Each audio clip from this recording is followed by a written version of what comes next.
Greetings, my friends, and welcome back to another episode of Safari Mack Returns to Africa. I'm Safari Mack, your guide and host, helping you make connections to the wild. Well, ladies and gentlemen, we're almost out of the desert and finally into a lush paradise. But where? I'll reveal that at the end, as well as the next animal. But first, we need to get back on the trail and join up with our guide, the cheetah, or Asionyx jubatus.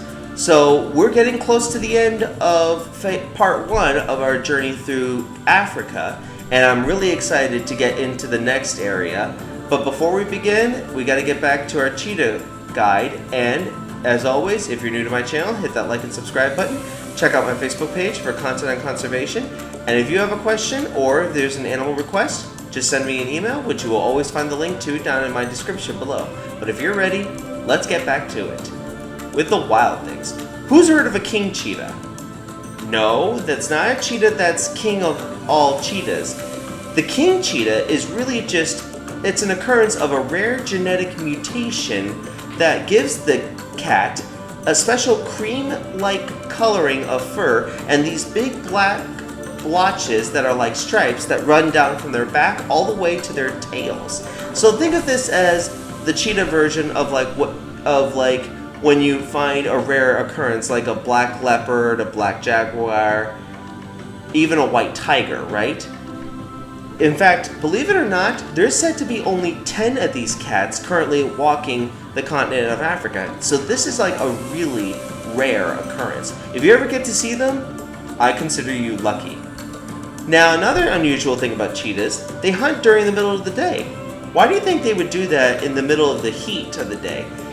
Scientists have figured out that this is the cheetah's way of avoiding competition of hunting prey with all the other predators that they coexist with. Now here's a little something I wanted to share, the differences between leopards, cheetahs, and jaguars. So I'll let you take a really good look, and if you ever want another reference, or just to make sure that you know the difference, you can always come back to this video and share it with your friends, especially if you're looking at fake furs.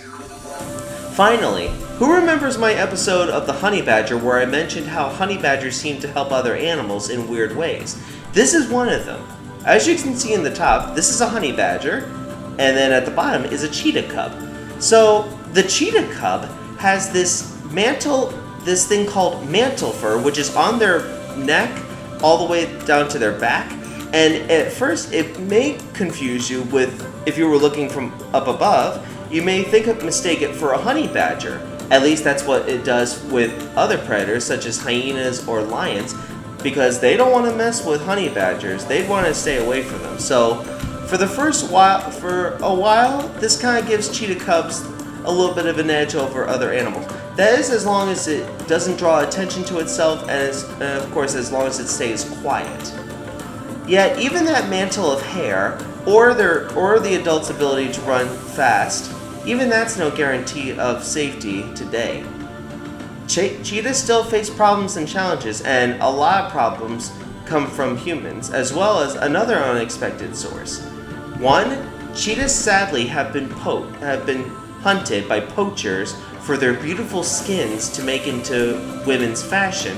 And this was back in the day. We didn't know better, but this obsession with this kind of fur made their numbers plummet, and I really do mean plummet.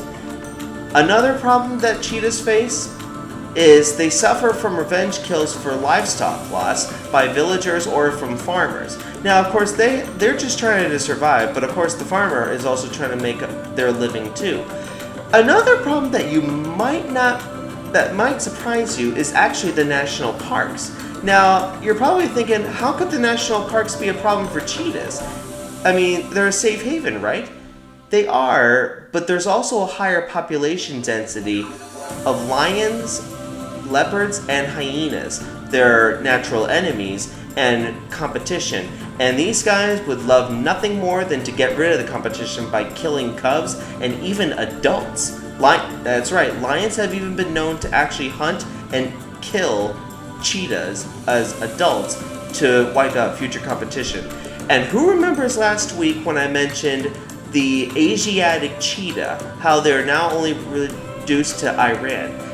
I mean, they were found much throughout the Middle East as well as all the way into India, but sadly, the last Asiatic cheetah that was living in India was killed, and the species was declared extinct from India back in the year of 1952. And it was a bit of a sad time and a bit of a hard time for the environment around him. However, conservation measures are being taken into account, and there's a lot of great work that's been done.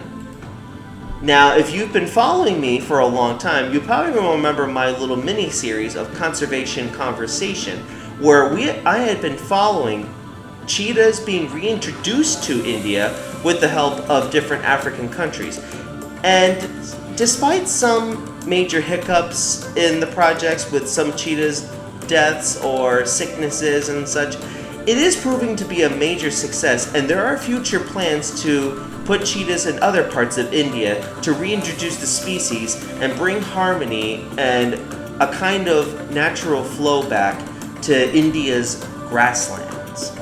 Another major conservation win, despite the problems that they face from poaching and loss of habitat, it's only thanks to dedicated rangers that are able to help these animals continue their role in the circle of life. And of course, another major deal that you can do to help cheetahs, believe it or not, because they are so docile, some people think it's okay to get them as pets. Do yourself a favor. Just don't do it.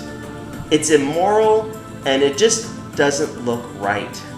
Does it to you? To keep on a leash the world's fastest living land animal? I don't think so.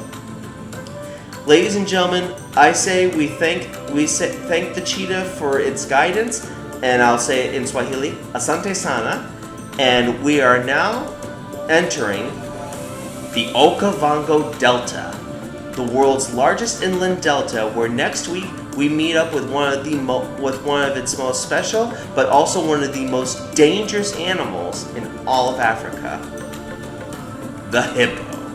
But until next week, this is Safari Mack, and I'll see you all out there.